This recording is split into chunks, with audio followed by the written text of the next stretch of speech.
Thank you, Tammy. Yes, I'm Doug Kitts. I'm on the Financial Wellness Committee for the Knoxville Bar Association. I'd like to welcome everyone today to the third part of our financial wellness series. We have two interesting and important topics to cover today for individuals who are getting ready to retire or thinking about retirement. The first presenter I'd like to introduce is Matt McQuiston. Max is a senior vice president with American Funds Capital Group, and prior to that, he was a senior vice president with Fidelity Investments. Max is going to talk to us about how to get the most out of our Social Security benefits for purposes of our retirement plans, and that includes the different options or situations you may face when you're electing your benefits. The second presentation will be by Greg Bowling. Greg is the vice president of care planning for Miser Wealth Partners here in Knoxville. Greg will be talking about Medicare, eligibility for Medicare, when you need to sign up for Medicare, and the different parts of the Medicare program. I'd like to also thank our two sponsors for these two programs. For the Social Security presentation by Matt, I'd like to thank Luann Jarnigan and WMG Financial Advisors for their sponsorship. And for the Medicare part of the program, I'd like to thank Greg and Miser Wealth Partners for their sponsorship of that program. At this point, I'll turn it over to Max to get started. All right. Well, it's great to be with all of you. Let me share my screen and we'll get rolling. Greg, can you see that okay? Is that pulling up just to make Yep. sure it's visible? All right. Yep. Well, so today, the goal really isn't to tell you here's when you should take Social Security because I don't know enough about your situation to know, but really more importantly is to help you understand what the options are so that you can make a better decision as it relates to Social Security, when that time comes. So as you think about Social Security, I think at the end of the day, there's this is a slide meant to just remind that there's no one right answer to Social Security. And I find often, as it relates to Social Security, there's an old Irish saying, people are often wrong, but never in doubt. And sometimes, and you'll hear me talk about it during the presentation, sometimes people tell others what they did or what they think they should do. And without really understanding their situation, sometimes that information can be wrong, but not intentional. So, I think, for us, as we think about Social Security, sometimes we think about, it's a bunch of facts and figures, but today I'm going to weave in some stories with it because I think stories people remember better. But again, make no mistake, there are facts and figures. We'll cover those. Then we'll talk a little bit about some stories, and then I'll turn it to Greg to talk about Medicare. So, when we look at the factors that drive retirement well-being, and we interview lots of clients at Capital Group, one of the largest asset managers in the world. And one of the things that we look at is, as people retire, what are the things that they felt like really helped them have a better retirement? What are the things they're thinking about? And there's one more that we and most recent we just added, which is legacy.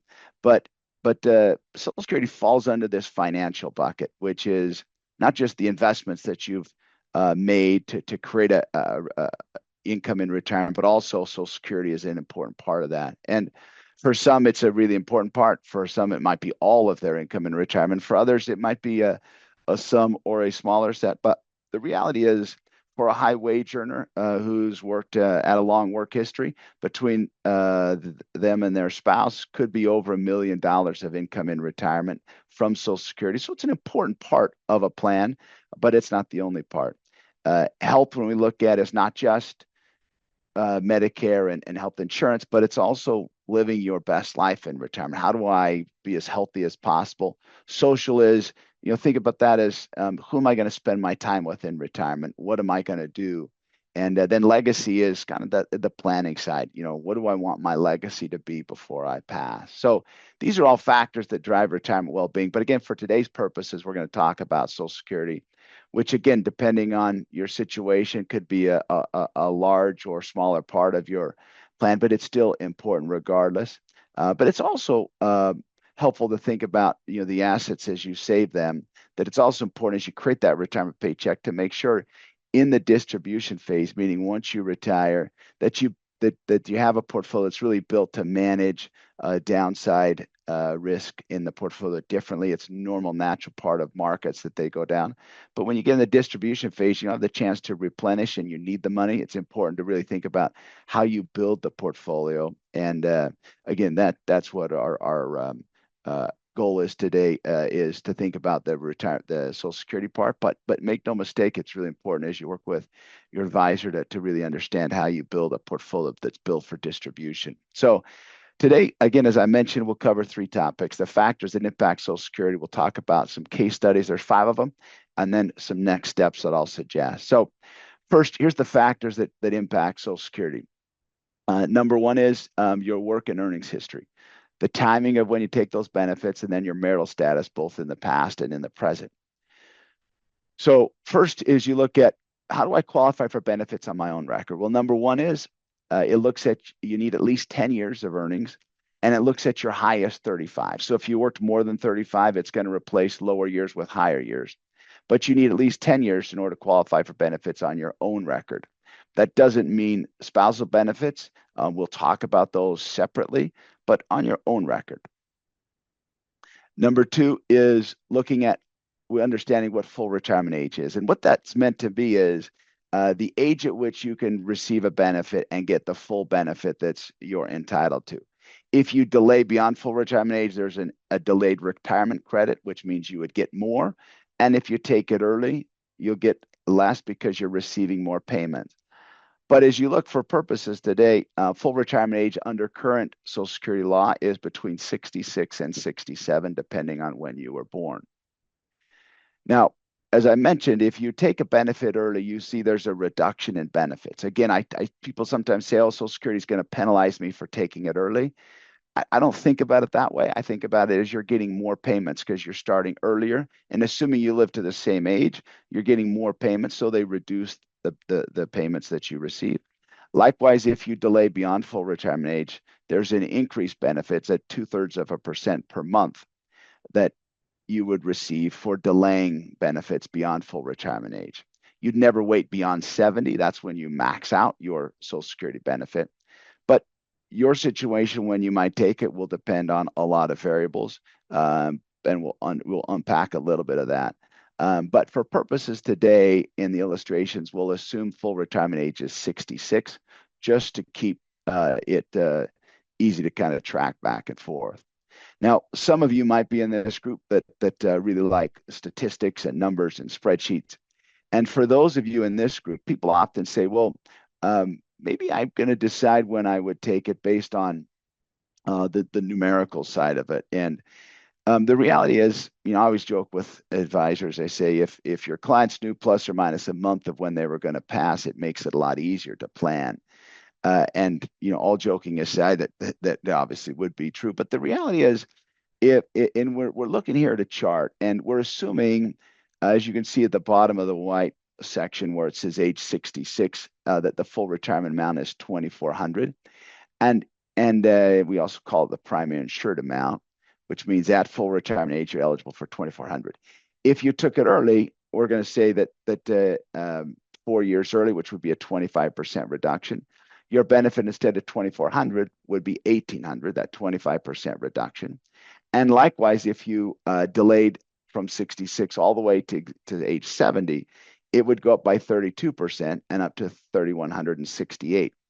Now, so what you're seeing on the screen is that break-even discussion you might have heard. So number one is, or excuse me, on the far left, rather, the dark blue is assuming you took it at 62. The lighter blue, assuming you waited till full retirement age. And to the right side of that, the green is assuming you started at age 70. So by the time you hit 72, in the case of starting at 62, you've received income for 10 years versus 6 years versus 2 years. Now, one thing we're omitting here purposefully is cost of living adjustments. They are not linear. They're not the same every year. So they've changed. 2 years ago was the highest we've seen in a long time, and this upcoming year is anticipated to be 2.5%. So was over 8. Now it's at 2.5 next year, and so it adjusts based on inflation. But you can see in general that by the time you hit your early 80s, you would be indifferent numerically to when you received your benefits. But the longer you live, the more advantageous it may be to delay taking benefits. Now, next is a term that I think is important to understand, which is what happens if I work and I'm receiving Social Security. The short answer is if you file for Social Security, once you're at full retirement age, the month you turn it and beyond, there's no impact to your Social Security benefit. You can make as much as you want and still get a full benefit. However, if you file early before full retirement age, in the years before you turn full retirement age, I turned full retirement age at mine is age 67, which is 2037. My birthday's in October. So in the years prior to 2037, if I make in today's dollars over 22,320, for every $2 over that I make, I would have my benefit reduced by $1. The year I turn full retirement age, but before the month that I actually turn it, I can make, in this case, you see almost 60,000 a year before my benefits are reduced. So I could file in, January, February, March, April, any time of the year that I turn full retirement age, but before I turn it, and make quite a bit more before my benefits are reduced. And then again, when the month I turn full retirement age, I can make as much as I want. Now, what happens if your benefits are reduced? And again, this may apply to you, it may apply to some of your clients. It may be friends or family that this applies to, but really understanding the options that I think is critical to make a better decision. So if I filed early, and this is income from work, not passive income, not income from your portfolio, this is work-related income. If I filed and I'm not yet full retirement age and I'm in the years before, once I go over that 22,320, I start to get a reduction. Social Security doesn't penalize you. What they do is, because you're not getting payments, they're going to give you credit when you hit full retirement age for the months in which you had applied but were not eligible. So they don't penalize you. You just get a adjustment to your income once you hit full retirement age. They don't give you a lump sum of the months you missed. They rather, factor that over your life expectancy, so you would receive it back, but month by month in small increments. Now, for the case studies, there's 5 of them. The first one is, this is a story candidly about my mom and dad. It's the impact of taking benefits early. Then we'll talk about spousal benefits, divorced spousal benefits, widow's benefits, and divorced widow's benefits. So in the case of my mom and dad, my dad and I were sitting around the dinner table at Thanksgiving, November-ish of the year he turned 64, and he was lamenting the fact that he was going to make too much money that year. And I said, Dad, there is no 100% tax backup. What do you mean you're worried about making too much money? He was self-employed, so there's some wiggle room in, whether he took income and dividends. And I said, Dad, what are you taking Social Security for? Like, you haven't saved enough. You shouldn't be like, I only have 2 talents in life, sarcasm and finance. Like, that's all I got. And I said, that's all you gave me. So, why wouldn't you ask me before you filed for Social Security? And he said, well, the reason I make too much, if I make too much this year, my benefits will be reduced. And I said, well, Dad, why did you file? And he said, we never even talked about it. He said, well, my neighbor said if I didn't take it at 62, I was leaving money on the table. I said, Dad, remind me what your neighbor does for a living. And he said, well, he's an electrician. I said, he's a great electrician, but why on earth are you taking advice from him on when to take Social Security? And so because my dad took a benefit early, he received a reduced benefit. But what's the impact that has? Well, a couple things. In this case, my dad was eligible for, as you see, just below the Rex 1200 in dark blue. He was eligible for 1600, but because he took it early, he was only getting 1200. Now, my mom, when I found out my dad was taking benefits, I said, Mom, are you taking Social Security? And she said, no, she worked for a company, so she didn't have the flexibility to adjust her income. And I said, well, good, let's wait. So had my dad waited till, again, 66, he would have been getting 1600. But because he filed early, he's getting 1200. So together, my mom, when she filed at full retirement age, they're getting 2300 a month. Now, the question, would my dad get his full 1200? It would depend on what he made, because he wasn't yet full retirement age. So we'd look at his income from employment. Now, on the right side, you see, what if he would have waited? Now, my dad actually retired at 70, But what if we'd waited till 66? Well, in my mom and dad's case, where they weren't savers, that extra 400 a month, because what happens when you pass is the first one that dies, you both get a payment the month that you die, but from the months thereafter, you get the higher of the two. Well, when my dad passed a couple of years ago, my mom, instead of jumping to a higher amount, received what he was receiving at death, which was the 1,200 that he started plus the cost of living adjustments. And and so my mom now is short about 400 a month. And had my dad waited, she would be self-sufficient in retirement. Had my dad waited till 70, which is when he actually retired, his would bump up for all the way from 1,200 to 2,100. And my mom would be in a very different situation. So in my mom's and dad's case, they should have waited, in my opinion, because they didn't have enough savings and they needed that income, that higher income for my mom to be able to be self-sufficient in retirement. Now, second example is Maggie and Tony are married. Maggie's health and job enjoyment are not what they once were. So she's thinking about retiring early. And Tony says, "Well, I want to wait. I'm enjoying what I'm doing. I want to try to preserve a higher widow's benefit." So let's look at that situation. So Maggie didn't have as much of a work history as Tony. She was eligible for $1,000. And because she took it early, she gets a permanent reduction in benefits, which means she's eligible for 1,000. She took a 25% reduction. And nowadays, if full retirement age is 67 for someone, as we're getting close to that age, the reduction would even be more because it's 5 years instead of 4 years. But for examples, today is 4 years. 25% reduction in benefits, she would be getting 750 instead of 1,000. Well, what I hear a lot of times people say is, well, Maggie, file for yours, and then when Tony files for his, you could get half of his. That's not the way Social Security is written. A law is written. What it says is um, Maggie accepted a $250 permanent reduction in benefits. So instead of getting 1,200, which she would be eligible for, she will get 950. But she's not going to get that until Tony files. So if Tony files at age 66, that's when her benefit would bump up. And it bumps up by 200, which was the difference between the 1,200, half of Tony's, and the 1,000 that hers was based on. That 200 is then added to the benefit she was receiving, uh, assuming she files, assuming she's 66 full retirement age when that happens. If she was earlier than full retirement age, there'd be a slight reduction benefit to the $200 as well. Now, what if Tony waits till 70 to try to preserve a higher widow's benefit? Well, number one, Maggie's benefit isn't going to increase until Tony files. But number two, instead of a widow's benefit of 2,400, it's going to jump up to 3,168, which again, a guaranteed income and a cost of living adjustments along the way. That's a pretty important benefit to preserve if people are in a position to be able to do it. Doesn't mean everybody should wait till 70, but probably more in my mind than are. All right, third is a divorced spousal benefit. And a couple of key things. Number one is you need to be married at least 10 years and divorced at least 2.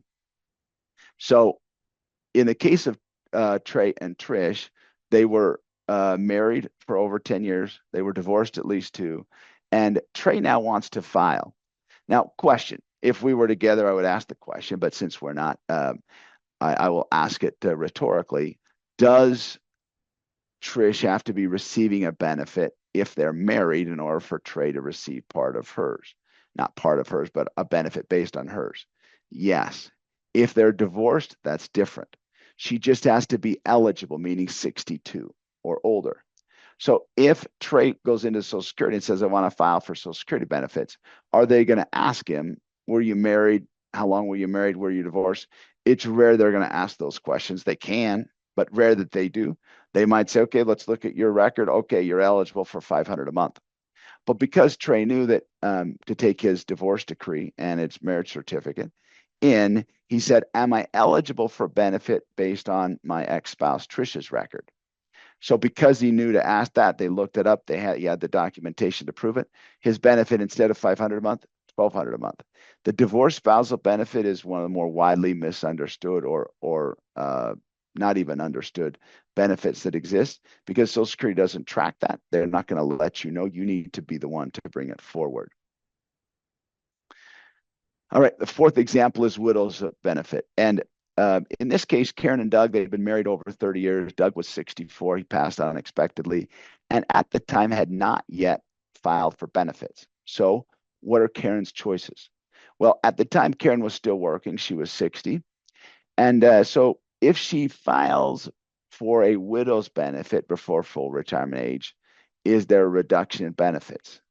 Short answer is yes. Anytime you take a benefit before full retirement age, there's a reduction in benefits because, again, you're getting more payments theoretically. So if she's working, the earnings test applies. So she says, do I keep working and not file, or do I stop working? Do I have enough resources that together with the widow's benefit, which widow's benefit you can take as early as age 60? If I take it at age 60, what would it look like? Well, here you've got a couple of choices. Number one, if you want to take a widow's benefit, it's as early as age 60. Your own benefit earliest age is 62. So at 60, she only has one choice, which is the widow's benefit. But she can then later switch to her own benefit. So let me walk you through how that works. Again, we're assuming 2,400 is the full retirement amount for Doug. He's getting 17.6. She would get 17.16 a month, a 28.5% reduction in benefits because she took full retirement. Because she took a widow's benefit early.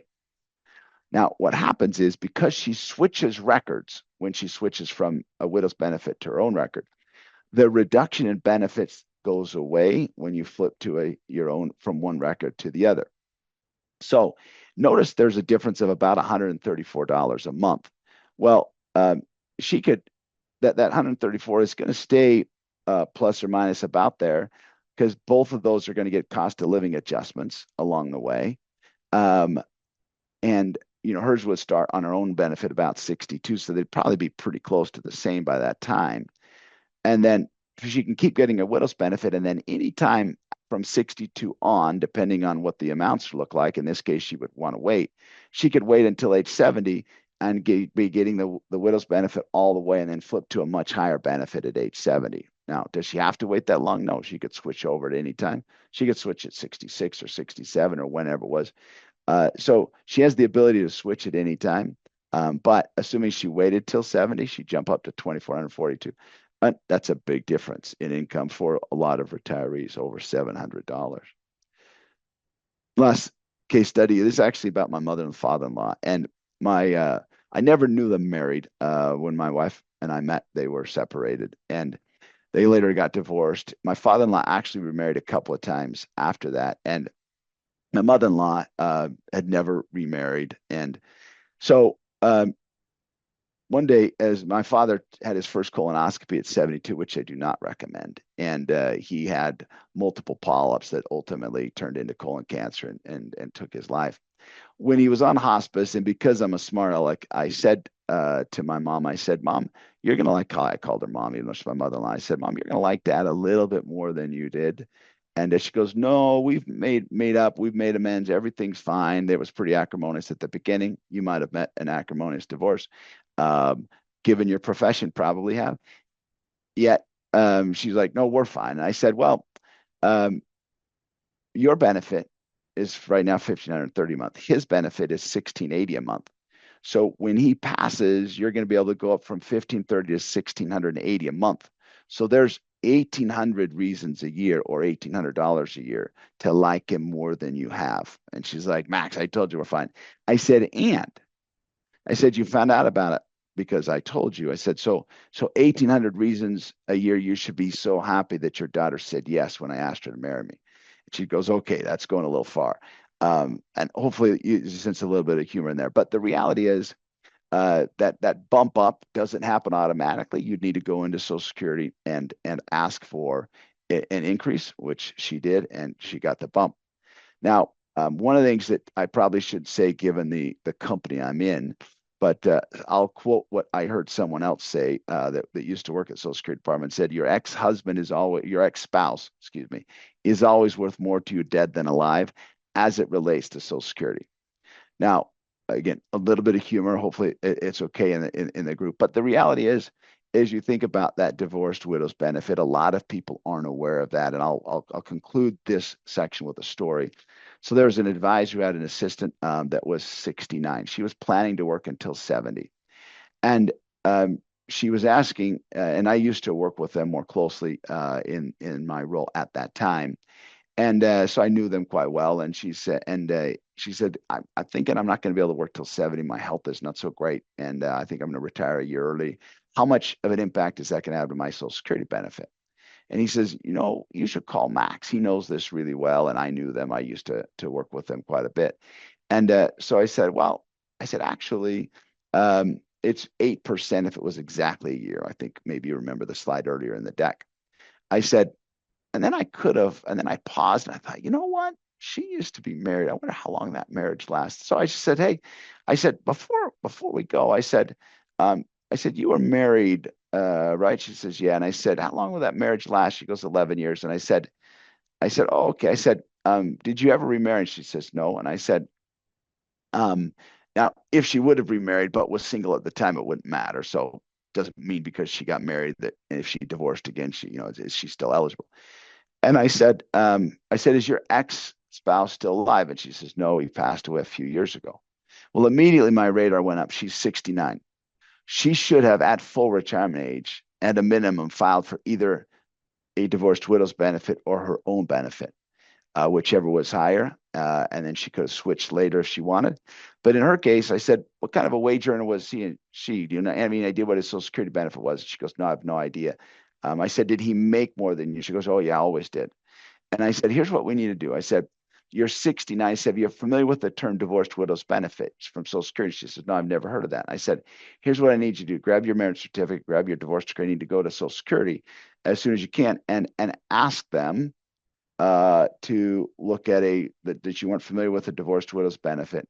They'll be able to go backwards 6 months or to full retirement age, whichever is less, and they'll be able to true you up for those 6 months. And she goes, oh.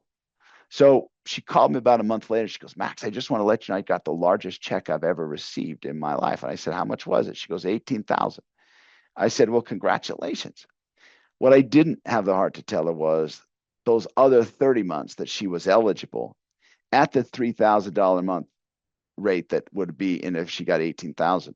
That's roughly $90,000 that she didn't receive because she wasn't aware of the divorced widow's benefit. So to me, in the roles that all of you on the call play, there may be someone who this might apply to. And again, it's helpful and important to understand the options so you can make a better decision. So kind of as I conclude, and we'll go to Q&A if there's some in the queue. I just want to reiterate that knowledge is power. When it comes to Social Security, understanding your options is really important. The choices that you make in the case of mom and dad have long-lasting consequences. It's now been nearly 20 years since my dad made that decision, and still having an impact on my mom. And then we'll pivot to Medicare, but before let me just go to one quick slide, which is the next steps, and then Greg, I'll turn it to you. Then we'll look at Q&A. Is create a profile on SSA.gov. If you haven't done that already, create a profile on SSA.gov. Number one, it will help you model what your benefits might be, but number two, it will also help prevent fraud. So a couple of things I want to make sure you had a line of sight to. But before we turn it over to questions, let me see if there are any in the queue. It doesn't look like it. So Greg, let me turn off my video and you turn on yours, and I'll pass the baton, my friend.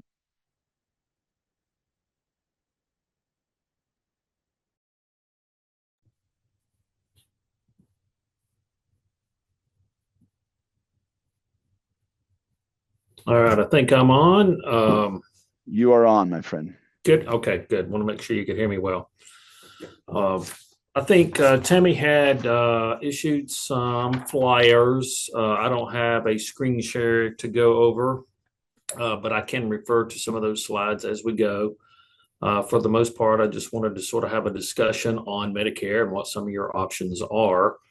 Many of you probably know that Medicare is basically the federal health insurance program for folks age 65 or older. There are some exceptions for people under age 65 with certain disabilities. But for the most part, we're looking here, once you turn age 65, and when you are eligible to enroll. So for the most part, when you turn age 65, you have a 7-month window to enroll for Medicare. And that's 7 months. There's 3 months prior to your birthday, 3 months after your birthday, and then the birthday month. So within that 7-month period of time, you can actually enroll in Medicare. We'll get to some of those parts and what they mean here in a little bit. But if you want to enroll, once you turn age 65, you have that 7-month window. It's okay if you want to continue working, and you can delay enrolling. It's not a requirement to enroll if you do decide you want to continue working age 65 and beyond. However, you just want to consider that and looking at those options compared to what your current coverage is, say your group plan there at your firm, what your costs are for that plan versus what Medicare costs may be, what your coverages are there, what Medicare coverages may be. The biggest thing is making sure you have creditable coverage when you do delay Medicare. Again, age 65 is the key. If you do decide, like Max was talking about, your Social Security options, if you do enroll in Social Security, start taking Social Security, then you'll automatically be enrolled in Part A Medicare. And speaking of the parts, I will talk about those. Everyone refers to it. It's sort of the alphabet soup of Medicare. You got Parts A, Part B, Part C, Part D. There's also a Medicare supplement that's also referred to as a Medigap plan. But basically, Part A, and there's some general information if you have the slides, it'd be on slide 2. Parts A and B consist of what they call original Medicare. And you may have heard that term. You could have just A and B, and you would have coverage. Part A is the hospital coverage. Part B are doctor visit coverages. But the problem, if you had just A and B, original Medicare, basically there's no limit to out-of-pocket expenses because of the copays that are involved. So you do want to look at Part A, Part B,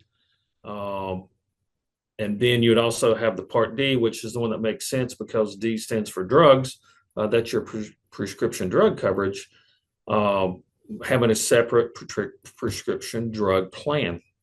So in addition to your Parts A and B, original Medicare, your Part D drug plan, then that's where you could look at having the Medicare supplement option to go along with those. The Medicare supplement is going to take care of some of those, or actually in most cases, most of those, your deductibles and your copays that are associated with the Part A and Part B. Again, Part A is the hospital coverage, Part B is the doctor visit coverage, and those will have certain deductibles and copays that you have to consider. Part C is what is referred to as Medicare Advantage. And the difference with that, Medicare Advantage is administered by private companies. So in essence, it takes the Part A hospital coverage, the Part B doctor coverage, the Part D prescription coverage, and incorporates that all into one plan administered by private companies such as your Humanas of the world, Blue Cross Blue Shield, United Healthcare, those kind of things. So then you actually would have coverage, the company administers those. Each plan is going to have its own cost as far as potential premiums. It's going to have out-of-pocket maximums, things like that. So regardless, if you choose the path of choosing original Medicare, Parts A and B, your drug plan, and a supplement, you still want to look at those options as far as what your out-of-pocket expenses may be on the maximum side. One important thing about Part D coming up in 2025, there's going to be a maximum out-of-pocket of $2,000 on prescription drug plans. Now, prescription drug plans will also have their own separate premiums if you have that separately in association with your AB and supplement path. But the key point is the $2,000 maximum out of pocket. In the past, you may have heard the old donut hole situation.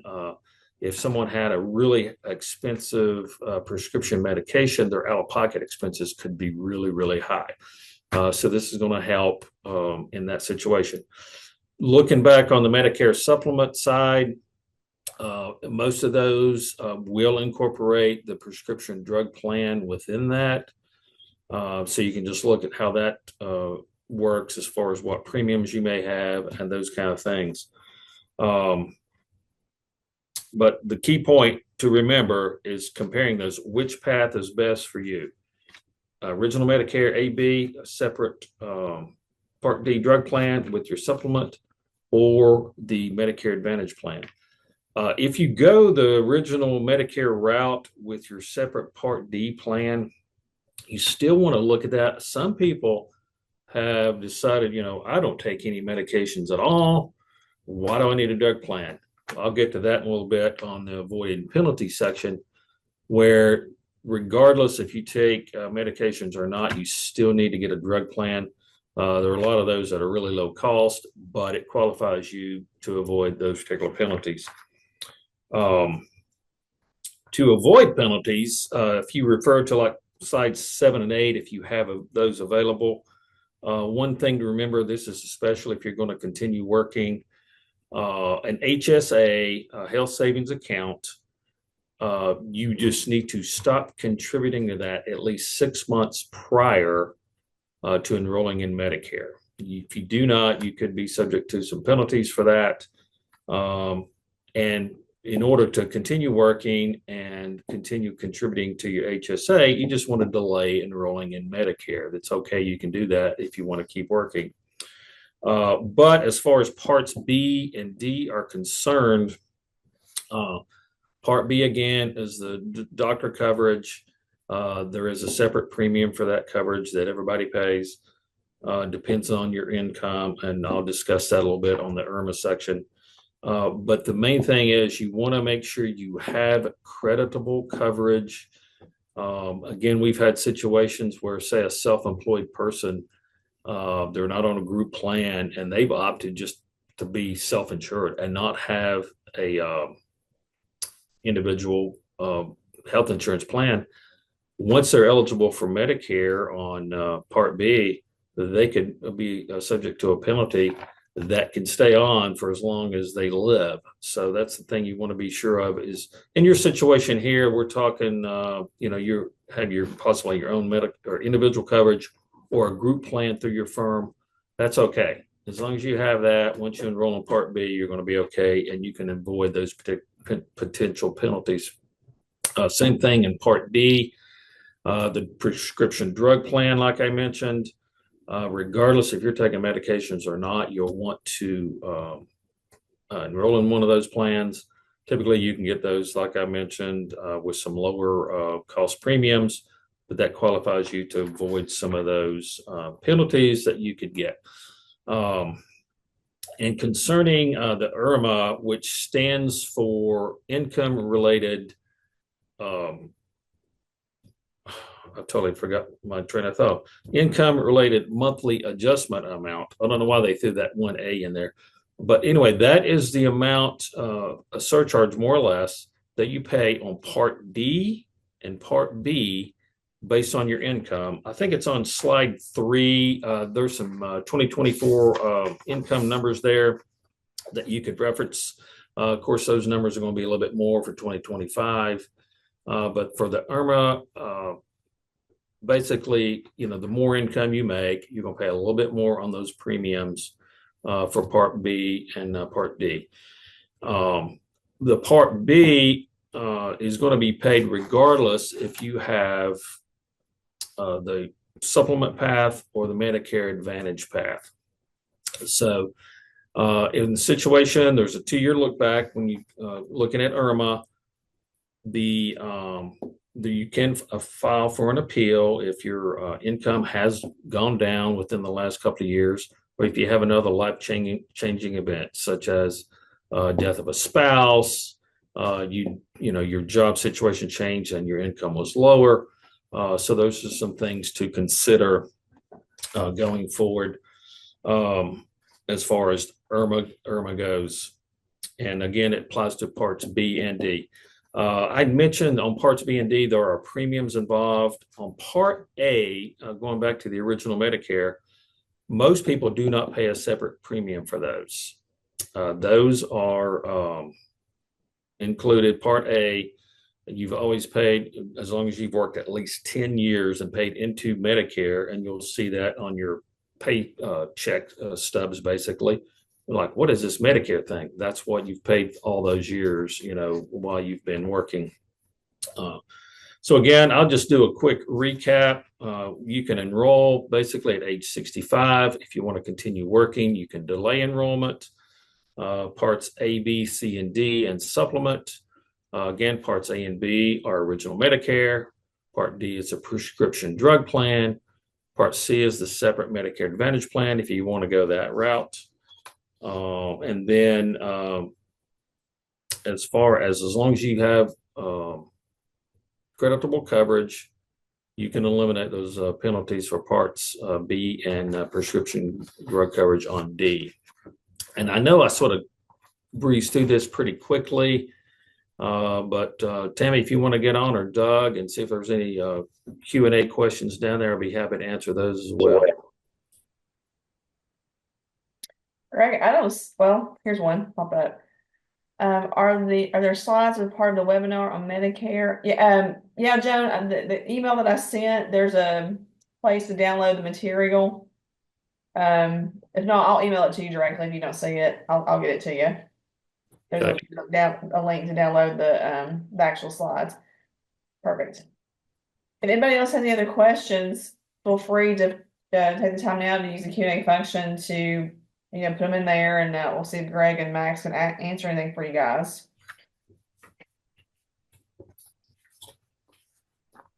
I'll give you a minute or so if you want to pop in there. Max, great information. Definitely listen here. I'm getting close to where I want to retire now. I want to just do it all now. But is that because Doug is hard to work with? It is. It's called Doug is hard. Yes, it is. No, I'm kidding. One thing, let me just, it looks like there's a question that just popped in. Let's see. This one's for you, Greg. Can you see it? Can you use funds that have been saved? Yep. HSA funds. Yes. So you can, anything that's in your HSA account, you can continue to use that. You just want to be sure to stop contributing at least 6 months before enrolling. So yes, you can still use those funds. Can you use them to pay premiums, Medicare premiums? Yes, you can. It can be used for virtually anything related to the health situation. Anybody got any other questions I'd like to ask Max and Greg while we have them on here today? Well, let me just answer one that comes up. Oh, I guess there's another one. When we get close to retirement age, can we ask to get an evaluation like the ones you provided from our financial advisors? Is this a common service? The short answer to that is yes. That's a really good question. I think an advisor should be able to help with this and should know the answer to those questions or know how to get them. So really good question.